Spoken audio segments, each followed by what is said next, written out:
오늘 말씀 호세아서 3장 4장의 말씀입니다. 3장이 매우 짧은 관계로 4장을 함께 오늘 살펴보겠습니다.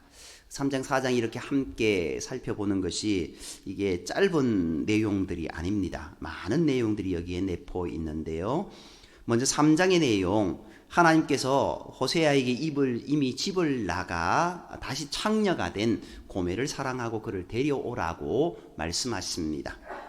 1절에서 고멜을 호세아의 아내라고 말하지 않고 그 여자를 사랑하라 이렇게 기록하고 있습니다. 결국 이 말씀은 뭐냐면은 이제 고멜이 남편을 버리고 나가 다른 사람과 음란한 짓을 하기 위해 다시 창녀가 되었기 때문에 그렇게 이야기하고 있는 겁니다. 고멜이 남편을 버리고 다른 남자에게로 간 바로 그 순간부터 고멜은 호세아의 아내가 아니라 아무 관계도 아닌 그 여자가 되어 버렸다라는 겁니다.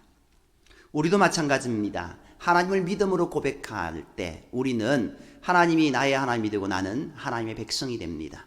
그러나 하나님을 떠나간 인생이 되어버리면은 하나님은 내 하나님이 아니고 나도 하나님의 백성이 되지 않는다라는 것, 여기서 짧게나마 우리에게 말씀하고 있습니다.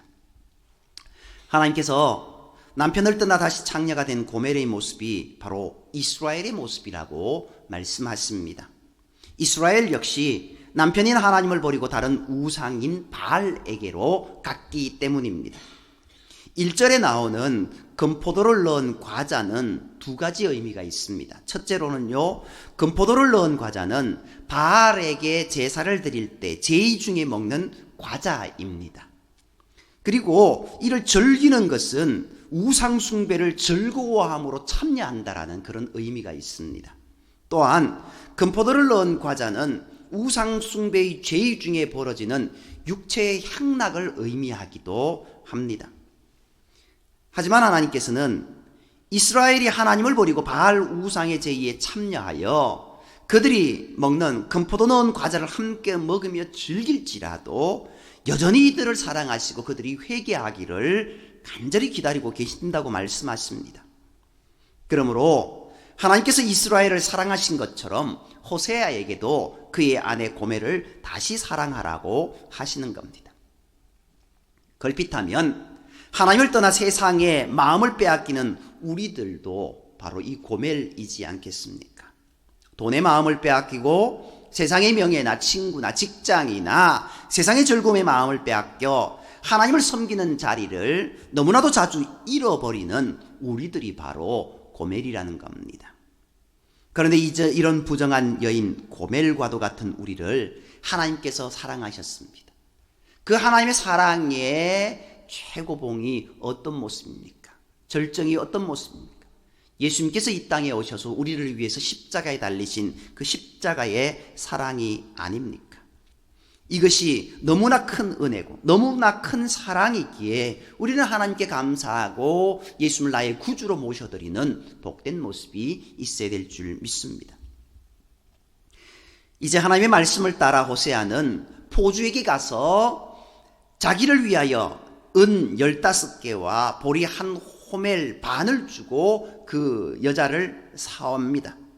보리 한 호멜 반, 이것이 은 15개입니다. 은 15세겔이라 이렇게 이야기할 수 있는데요. 그리고 이제 은 15개가 있으니까 합치면은 은 30개, 은 30세겔이 됩니다. 결국 이 은 30개는 보통 여종 한 사람의 몸값이었습니다. 호세아는 고멜의 몸값을 지불하고 다시 데려온 것이 된다라는 겁니다. 하룻밤을 위해서라면 그 많은 돈을 줄 필요가 없지만 자기의 아내로 다시 데리고 와야 하므로 여종 한 사람의 몫을 다 지불하고 데리고 온 겁니다. 호세아의 입장에서는 창녀가 된 그의 아내를 데리고 오기 위해 엄청난 희생을 한 것입니다. 그러나 예수님은 고멜과 같이 부정한 사람인 우리를 위하여 자신의 몸을 바쳤습니다. 우리는 예수 그리스도의 핏값이다 라고 이야기하고 있습니다. 예수 그리스도의 피값으로 구원함을 입게 된 우리의 모습. 오늘 호세아가 고멜을 30세겔을 주고 온전히 그를 데리고 온 것처럼 예수 그리스도의 그 피값으로 우리는 죄 용서함 받았고 하나님의 자녀로 인치심을 입었다라는 것을 우리는 기억해야 됩니다. 그렇게 우리는 하나님을 찬양하지 않을 수 없습니다. 예수님께 감사하지 않을 수 없다는 것을 우리는 늘 명심하며 살아가야 될 것입니다. 그리고 이제 집을 나가 다시 창녀가 된 고멜, 집으로 데리고 온 호세아는요, 고멜에게 당분간 집에서 조용히 자숙하며 자기를 기다리라고 말합니다. 자기도 고멜이 정숙한 여인이 되기를 기다렸다가 그때가 되면 고멜에게로 들어가겠다라고 말합니다. 호세아가 고멜에게 이제는 더 이상 음행을 하지 말고 당분간 집에서 조용히 자숙하며 지내라고 한 것처럼 하나님을 떠난 이스라엘에게도 많은 날 동안 고통 속에 지되도록 하실 것입니다. 그들이 많은 날 동안 왕도 통치자도 없고 희생제사도 우상 옆에 세운 주상도 없고 우상을 섬길 때 입던 에봇도 없고 가정에서 섬기던 우상인 드라빔도 없이 지내게 될 것입니다. 그렇게 이스라엘이 이방인에게 흡수되어 고통 속에 지낼 것입니다. 그러다 많은 날이 지난 후에 그들이 다시 다윗 왕을 찾고 여호와 앞에 나와서 하나님의 은총을 받게 될 것이다라고 말씀하고 있습니다. 여기서 다윗 왕이란 다윗의 후손으로 오신 예수 그리스도를 가리킵니다. 이방인에 흡수된 이스라엘 백성들이 예수 그리스도로 말미암아 다시 하나님께로 나와 하나님의 이름을 부르며 찬양하고 하나님의 은총을 받게 될 것입니다. 결국 예수 그리스도로 인하여서 무너졌던 이스라엘 백성들, 북이스라엘의 이 10개 지파가 다시 회복되리라는 예언의 메시지가 3장 5절에 나와 있습니다. 이제 3장에서 집을 나가 창녀가 된 고멜을 값을 주고 다시 데려오고 자숙하게 한 하나님은 4장에서 다른 내용으로 말씀합니다. 4장에 보면은요, 이제 그들의 죄에 대한 심판의 경고를 선언하십니다. 마치 너희들 너 왜 나갔니? 라고 하는 것처럼 이스라엘 백성들을 향하여서 왜 믿음으로 살지 않느냐라고 그들을 책망하시는 모습인 것 같습니다.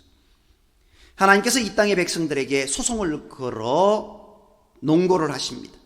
이 땅의 백성들에게 재판을 걸어서 그들이 왜 심판을 받아야 하는지 말씀하십니다. 하나님께서 이 땅의 백성들을 향하여 재판을 열어서 소송하시려는 이유는 1절 말씀 마지막 부분에 보면은 이 땅에는 진실도 없고 인애도 없고 하나님을 아는 지식도 없다라는 겁니다. 결국 이들의 모습은 어떻다라는 겁니까? 진실이 없다라는 것은요, 하나님을 향한 순전한 마음이 없다라는 겁니다. 순전한 마음이란 오직 하나님만을 생각하며 예배 드리는 것을 말합니다. 이 에메트라고 하는 단어가요, 3글자로 되어 있습니다. 히브리어로. 그런데 히브리어의 3글자 중에 우리 가나다 기억 니역 내 그것처럼 이 히브리어도 뭐 알파벳이 있지 않겠습니까? 그 중에요, 제일 첫 글자, 가장 중간에 있는 글자, 제일 끝에 있는 글자, 그 3글자가 합쳐져서 에메트입니다. 알렙, mem, 타우라고 하는 이 단어 3글자가 있는데요, 이 3글자가 합쳐서 에메트라고 해서 진실입니다. 왜 이 3글자냐? 처음과 중간과 끝이 같다라는 겁니다. 그것이 진실이라는 겁니다. 진실하다라는 겁니다. 온전하다라는 겁니다. 하나님의 말씀은 진실하고 온전합니다. 변개함이 없습니다. 그런데요, 이 에메트에서 철글자인 알레프를 빼면은요, 죽음이라는 이제 매트만 남게 됩니다. 이 십계명의 첫 단어는 하나님을 가리키는 아노키라고 하는 이런 단어가 있습니다. 이 알렙인데요. 결국 이 알렙은 하나님을 의미합니다. 그러니까 이 하나님이 없는 인생은 어떤 인생인가? 죽은 인생이라는 겁니다. 진실에서 그 단어가 나옵니다. 하나님이 없는 인생, 사람은 어떤 사람? 죽은 사람이라는 겁니다. 오늘 우리가 죽은 인생이었는데 하나님을, 예수님을 우리 마음 중심에 모셔드리니 우리가 산 사람이 되었습니다. 죄 없는 인생이 되었습니다. 진실한 백성이 되었다라는 겁니다. 근데 이 에메트에서요, 마지막 글자인 이 타우를 빼면은요, 이제 암이라고 하는 그런 이제 단어만 나옵니다. 이 타우라고 하는 이 단어는요, 토라라고 하는 율법이라는 단어의 그 첫 글자이기도 합니다. 결국 이 무슨 말씀이냐면요, 하나님의 뜻이 없어진 인생, 그 인생은 어떤 인생일까요? 부평초처럼 떠도는 인생이 될 수밖에 없습니다. 이 암이라고 하는 이 단어는요, if라고 하는 단어입니다. 만일. 하나님의 말씀이 없는 인생은 어떤 인생인가? 어떤 인생인지 모른다는 겁니다. 규칙과 규정과 확정 없이 늘 상황에 따라서 변하는 인생, 우리가 그런 인생이 될 수밖에 없다라는 겁니다.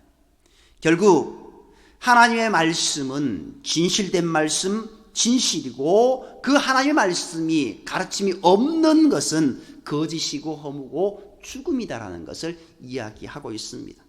오늘 이 말씀 가운데요, 어떻게요? 이 땅에는 진실이 없다라고 이야기합니다.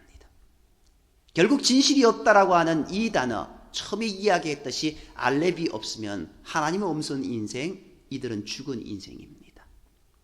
오늘 우리에게 하나님이 계신가? 오늘 우리에게 예수님이 계신가? 그것을 우리는 잘 깨닫고 믿음으로 살아가야 된다는 겁니다. 또 이제 그 다음에 보면요, 인애도 없다라고 이렇게 이야기하고 있습니다. 이 인애라고 하는 이 단어 헤세드이지 않습니까? 변함없는 하나님의 사랑입니다. 옆에 있는 사람이 어떤 아픔과 고통을 당하는지는 관심이 없고 자기 이익에만 관심이 있을 뿐인 백성들, 지금 북이스라엘의 모습이 그 모습입니다. 사랑이 없습니다. 이웃이 고통당해도 불쌍히 여기는 마음이 없습니다. 이웃이 죽어가도 나하고는 전혀 상관이 없습니다. 흔히 정말 고통당하는 사람들, 아픈 사람들, 그들을 도와준 사람들 향해서 어떻게 그렇게 할 수 있었어요? 라고 물으면은 이런 이야기를 많이 합니다. 내가 그 입장이라서, 내가 그 입장이라서도 당신이 그렇게 해줄 것 아닙니까? 당신이 그 입장이라도 나는 그렇게 했을 겁니다. 이런 이야기를 합니다. 우리가 정말 이웃이 죽어가고 이웃이 힘들어하는 모습, 그 모습 가운데 하나님의 사랑이 있어야 된다는 겁니다. 슬프고 아프다고 말하면 언제까지 징징거릴 거냐면서 그렇게 핀잔 주는 것이 아니라 인애와 자비와 불쌍히 여기는 마음, 그 마음이 있어야 된다는 겁니다. 그런데 이스라엘 백성들에게, 북이스라엘 백성들에게 어떤 모습은요? 이 모습이 없습니다. 하물며 가난한 자의 이마에 있는 티끌조차도 빼앗기를 원하는 그들의 모습, 신발 한 켤레에 사람이 팔려가는 모습이 북이스라엘 이때 당시에 아모스, 호세아 이 시대의 모습이었다라는 겁니다. 그러니 그들의 모습 가운데는 하나님의 사랑, 정말 불쌍히 여기는 그 사랑의 마음이 없었다라는 겁니다. 그리고 세 번째로는요, 하나님을 아는 지식도 없다라고 이야기하고 있습니다. 다트라고 하는 이 히브리어인데요, 이들이 이렇게 진실도 인애도 없는 사람들이 된 것은 왜 그렇게 됐는가? 그들에게 하나님을 아는 지식이 없기 때문이라는 겁니다. 여기서 말하는 지식은 관계에서 오는 지식을 말하는 겁니다. 무슨 말이냐면요, 그저 어떤 단순한 지적 그런 모습이 아니라 경험 속에서 이해되고 깨달은 모습, 관계 속에서 계속 지속적인 관계 속에서 알게 된 모습, 하나님과 나와의 관계 속에서 계속 끊임없이 되풀이하면서 하나님은 어떤 분인가를 나는 깨닫고 나는 하나님의 그 사랑에 감사하며 믿음으로 살아가는 모습, 그것이 이제 하나님을 아는 지식이었습니다. 하나님의 말씀에는 도무지 관심조차 없고 어려운 일이 생겨도 하나님께 부르짖을 줄 모르고 또 정말 하나님과의 관계가 모두 송두리째 끊어져 버린 모습들, 결국 이스라엘 백성들에게는 진실도 없고 인애도 없고 하나님을 아는 지식도 없다. 있는 거라고는 어떤 모습입니까? 2절에 나옵니다. 그들의 마음에 진실과 인애가 사라지고 그 대신 저주와 속임과 사기와 살인과 도둑질과 간음만 가득할 자들이 되었다라는 겁니다. 이익을 위해서는 사람을 죽이는 일까지 스숨치 않으니 사륙과 학살이 그칠 사이가 없어서 피가 피를 뒤이어 나오는 땅이 되어버렸습니다. 피가 피를 뒤이은다라는 것은 피가 계속 쏟아져서 급류를 이루었다라는 그런 표현입니다. 폭력이 폭력을 낳고 피가 피를 부르는 악의 순환이 계속되고 있다라는 것, 그것이 진실도 없고 인애도 없고 하나님을 아는 지식도 없는 지금 북이스라엘의 현실이다, 그렇게 말하고 있습니다. 그러므로 그 땅이 슬퍼하며 그 땅에 사는 주민들과 들짐승과 공중에 나는 새가 다 쇠잔할 것이고 바다의 고기까지 사라질 것이라고 말씀하고 있습니다. 한번 생각해 보십시오. 노아의 홍수 때에는 바다의 고기는 생존했습니다.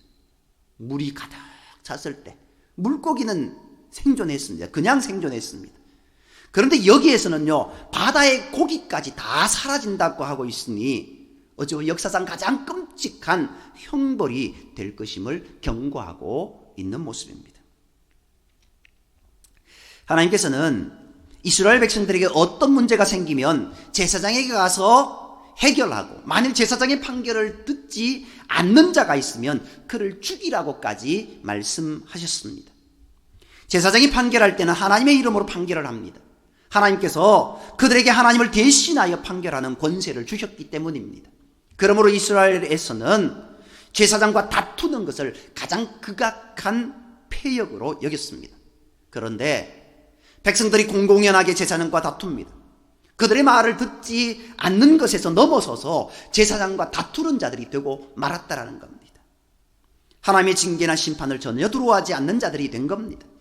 물론 당시 제사장들도 백성들과 다름없는 죄에 빠진 상황이었으나 제사장들이 죄에 빠진 것은 그들이 당한 일이고, 백성들이 제사장과 다투는 것은 그대로 그들의 죄가 될 수밖에 없다라는 겁니다. 그러나 제사장들이나 선지자들이라고 해서 나을 것이 없습니다. 선지자들조차도 어려움에 처한 이제 모든 백성들 그저 내팽개치고, 낮에 또 백성들이 결국은 낮에도 넘어지고 백성들이 흔들리고 방황하고 죄 가운데 그렇게 헤매고 있더라는 겁니다. 이스라엘 백성들이 이렇게 하나님을 섬기지도 않고 하나님의 말씀을 배우려 하지도 않고 말씀을 전해도 듣기조차 싫어하니 하나님께서 그들을 버려서 더 이상 제사장이 되지 못하게 하리라고 말씀하십니다. 제사장 나라가 되지 못하게 하겠다라고 하는 말씀과 연결되어 있습니다. 더 이상 하나님을 섬기는 백성이 되지 못하게 하리라, 내 백성이 아니라 로암이라고 이야기했던 그 모습이 여기에 또 나옵니다. 그들이 이방인처럼 죄 가운데 살다가 멸망하는 자들이 되게 하리라고 말씀합니다. 이 말씀 그대로 북왕국 이스라엘은 이방인에게 흡수되어서 역사 속에서 사라지고 맙니다. 앞부분에 제사장들이 잘못되었다라고 말씀을 드렸습니다. 그럼에도 불구하고 잘못된 그 말씀일지라도 그들의 잘못은 잘못으로 하고 하나님의 말씀 가운데 우리는 걸어가야 된다는 것을 말씀드렸습니다. 그 대표적인 것이 무슨 모습일까요? 사무엘 시대의 제사장이었던 엘리를 들 수 있습니다. 이 엘리는 큰 슬픔에 울명이며 기도하는 한나를 보면서 술에 취한 여자인 줄 착각할 정도로 영적으로 무지한 상태였습니다. 그럼에도 한나는 엘리가 하는 말을 하나님께서 하시는 말씀으로 듣고 바로 그날부터 슬픔을 거치고 마음에 기쁨을 가졌습니다.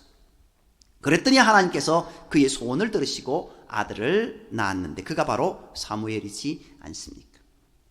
물론 그 모습 가운데 좀 다른 모습은 있습니다만요, 결국 하나님께서 누구 때문에 복을 주시는가? 그것은 그 사람의 믿음 때문에 복을 주신다는 것을 우리는 기억해야 됩니다.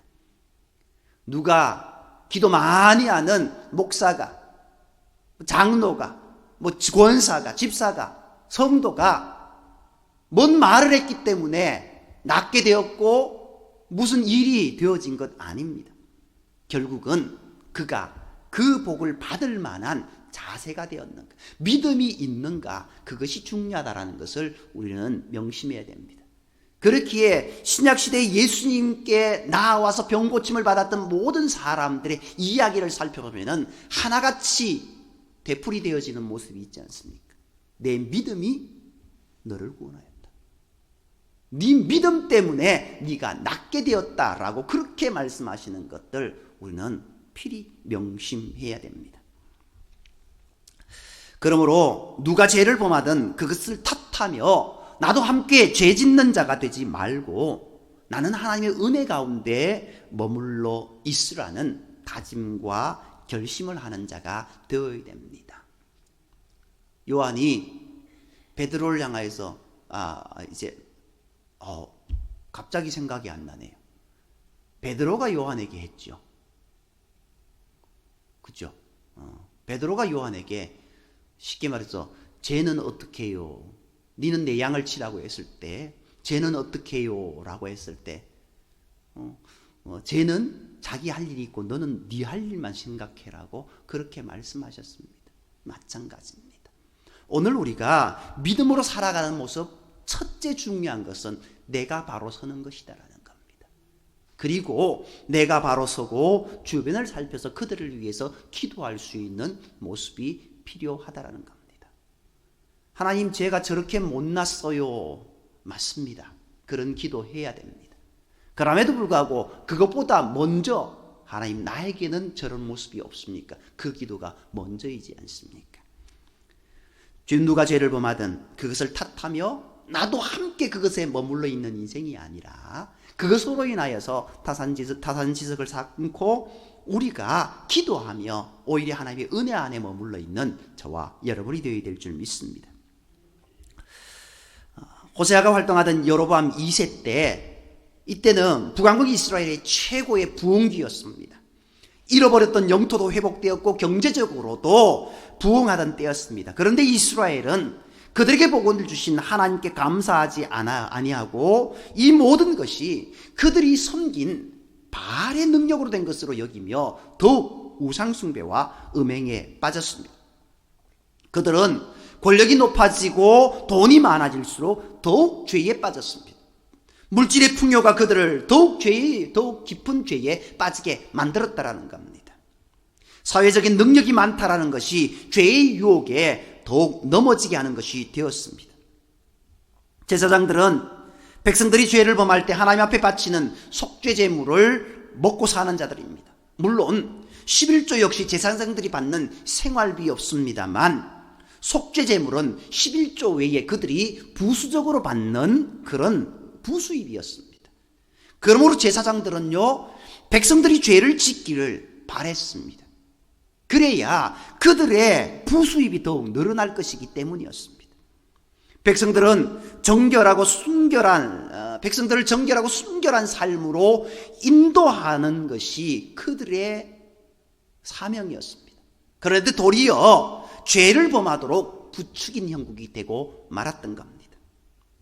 가령 부자와 나사로의 비유를 예로 들을 때 바른 제사장이라면 거지 나사로를 긍휼히 여겨서 그를 도와줘야 된다라고 이야기할 겁니다.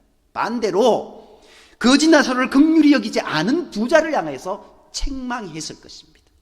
그러나 이때 제사장들은요, 부자에게 속죄 제물을 바치게 하여서 거지 나사로를 돕지 않는 것에 대한 부담감을 덜게 하거나 부자와 함께 잔치에 참여하는 자들이 그런 모습으로 함께하는 모습이 되었다라는 겁니다.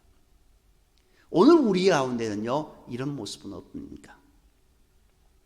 우리 가운데도 이 잘못된 제사장들의 모습처럼 우리도 이런 모습은 없는가 한번 생각해 보아야 됩니다. 세상의 사람들의 욕망 끝이 없지 않습니까? 100원을 벌면 1000원을 벌고 싶은 것이 사람입니다. 그들은 지칠 줄 모르는 욕망 때문에 아무리 음행을 하여도 만족이 되지 않는 자들이 되고 말았던 겁니다. 그러므로 그들의 거짓과 사기와 도둑질과 음행의 죄는 날이 가면 갈수록 더 악해지기만 했습니다. 나라는 부흥하여서 전체적으로 안정된 것처럼 보입니다. 그러나 그 안에는 이렇게 골물대로 골문 죄악으로 썩어가고 있었다라는 겁니다. 기도 제목이 아직 응답되지 않았다면 답답하기는 해도 영적으로는 문제가 없습니다. 아직 기도하는 자로 남아 있으니 말입니다. 그러나 그 기도가 응답이 되면 동시에 기도도 중단될 가능성이 많습니다. 기도가 중단되면 악마가 그 사이를 비집고 들어옵니다. 그러면 호세아 때의 이스라엘 백성들처럼 번성할수록 더욱 죄를 범하는 자가 되고 마는 겁니다. 그러므로 번성할수록 잘될 때일수록 더욱 조심해야 됩니다. 주께서 내게 복을 주셨다고 여길수록 우리는 긴장을 늦추지 않고 끊임없이 기도하며 나아가는 저와 여러분이 되어야 될 줄 믿습니다. 이제 우상숭배와 은혜명에 빠진 이스라엘 백성들, 그들을 11절 말씀, 그들의 모습을 잘 보여주고 있습니다. 술과 음행 언제나 함께하기 마련입니다. 그러나 여기에서의 술과 음행은요, 바알의 우상 앞에서 진행되는 죄에 포함된 음란한 예식을 가리킵니다. 이때 술에 취한 채 음행을 행하는 것이 바로 바알 앞에서 행하는 의식이었기 때문입니다. 이스라엘의 율법에 간음을 하면 처형을 당하는 율법이 있지만 이 바알 앞에서 행하는 이런 경우 예배에 참여하는 것이니 간음이 아니라고 하면서 공공연하게 술과 음란에 빠지게 됩니다. 나무 우상에게 묻는다라는 것은요, 나무 막대기를 세워놓고 넘어지는 쪽으로 점을 치는 미신적인 행위를 말합니다. 우리도 많이 하잖아요. 가장 쉬운 게 뭘까요? 이쪽으로 가라는 겁니다. 제일 쉬운 게 이겁니다. 이게 뭐예요? 내가 이쪽으로 치면은 침이 이쪽으로 튈 거고, 이쪽으로 치면 침이 이쪽으로 튈 거고. 내가 하기 나름입니다. 이거는 어떤 말씀으로 이루어진 것이 아무것도 아니라는 겁니다. 나무 우상에게 묻는다는 것, 막두기 세워놓고 넘어지면 그것으로 하라는 것 같다. 그런 미신적인 행위를 하는 겁니다. 하나님께 기도하려면요, 하나님의 말씀에 따라 기도해야 하고 그렇게 나아가야 됩니다. 그렇게 하려면은 술과 음행을 중단해야 되지 않겠습니까? 그러므로 하나님께 묻기를 중단하고 이방인들의 방식대로 나무 우상에게 이들은 물은 겁니다.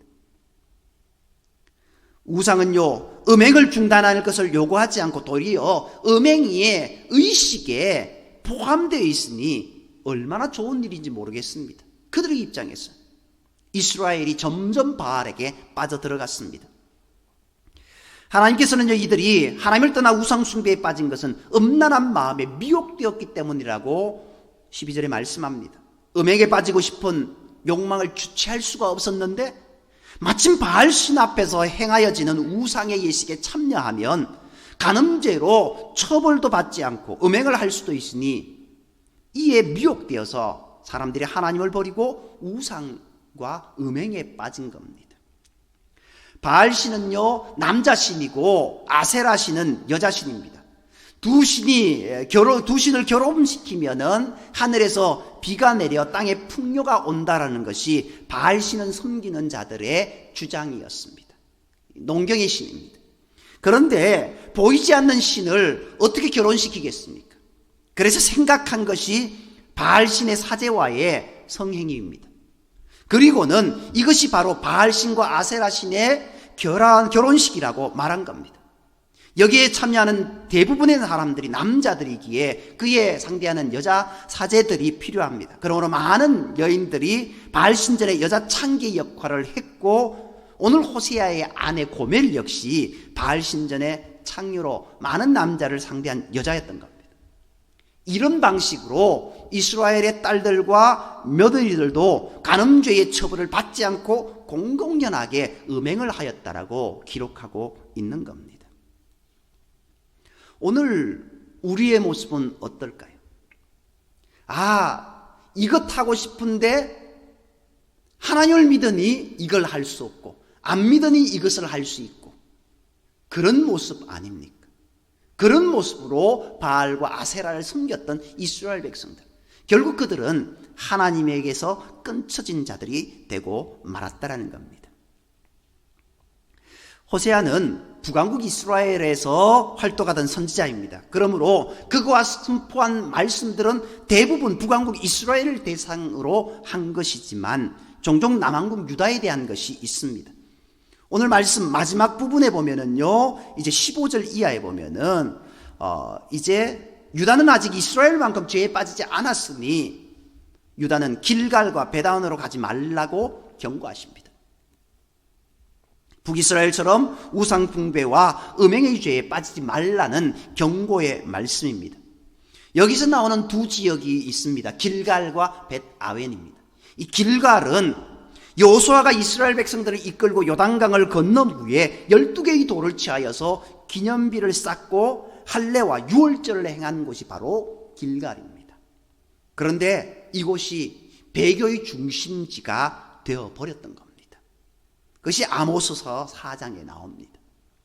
또한 벳아웬은요, 하나님의 집이라는 뜻의 베델을 허무한 집, 우상의 집, 재난의 집이라는 뜻의 벳아웬이라는 표현으로 바꾸어 부른 것입니다.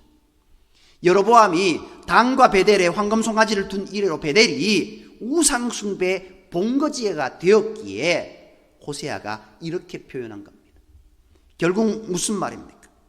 하나님의 말씀 가운데 온전히 서 있어야 될 곳, 하나님의 은혜가 있었던 그곳이 하나님의 집이 아니라, 하나님의 은혜가 넘치는 곳이 아니라 우상이 가득한 곳이 되었고, 하나님을 온전히 믿음으로 고백하지 못하는 곳이 되어버렸다라는 겁니다.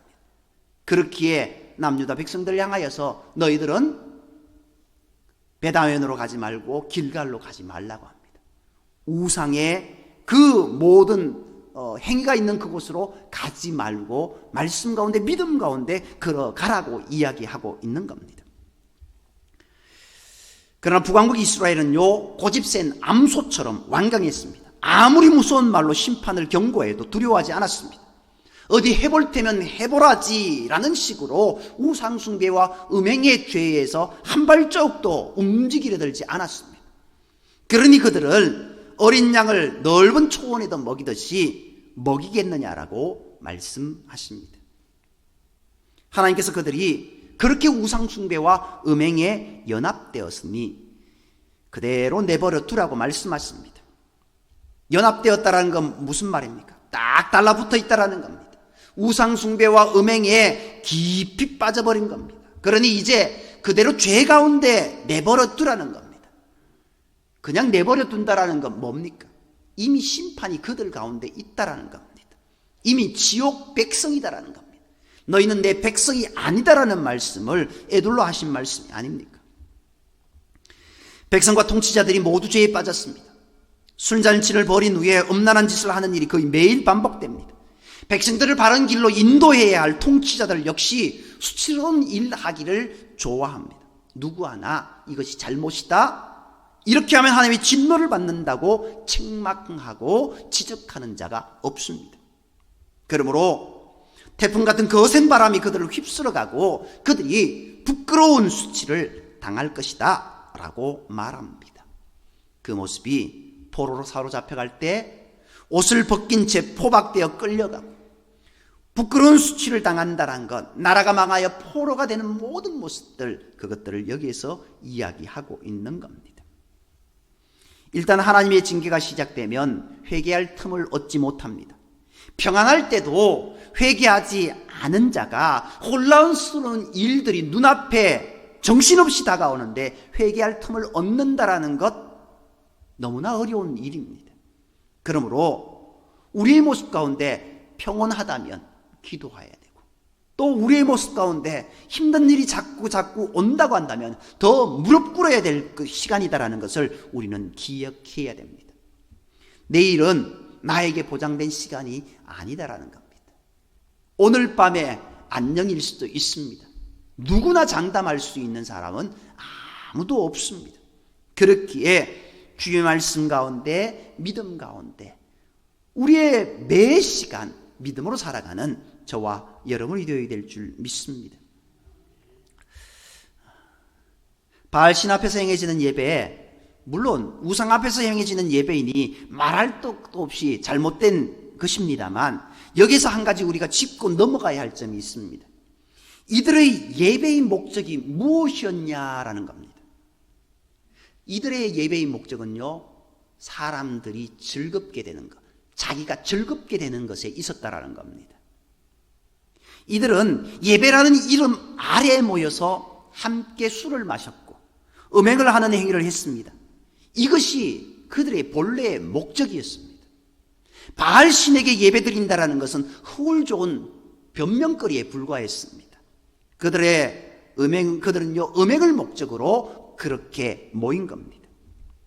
바알 제의의 두 번째 목적은요, 처음부터 그 신에게 감사하려는 것이 아니었습니다.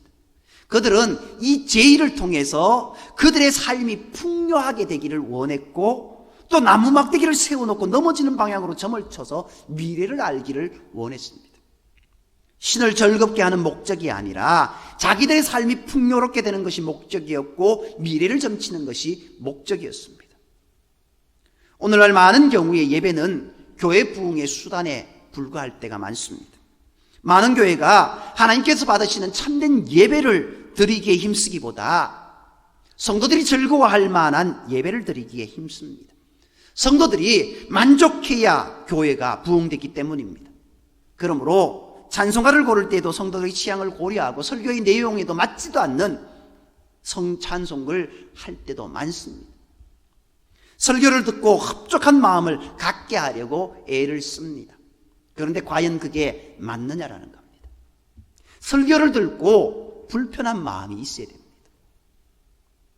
설교를 듣고 흡족한 마음이 있다라는 것, 그게 과연 옳을까 싶은 생각이 듭니다. 우리가 불편한 진실이라고 이야기합니다. 우리의 삶의 모든 것을 뜯어보면은 불편한 진실투성입니다. 우리가 진실로 주님을 사랑합니다, 믿습니다 고백하면서 걸어간다라고 이야기는 하지만 우리가 과연 진실된 모습으로 매일 매 순간 그렇게 걸어갈 수 있느냐라는 겁니다. 그렇기에 우리가 말씀을 들을 때 우리의 마음에는 불편할 수밖에 없습니다. 내가 오늘도 그 말씀대로 잘못 살았군요, 그 말씀대로 살지 못했군요 라고 하는 그런 회개의 모습이 우리 가운데 있어야 된다는 겁니다. 회개에 대한 설교는 없고 회개 없는 복에 대한 설교만 가득하다고 한다면요, 그 설교는 잘못되었습니다. 이것이 바로 호세아 시대의 교회의 문제점이었습니다.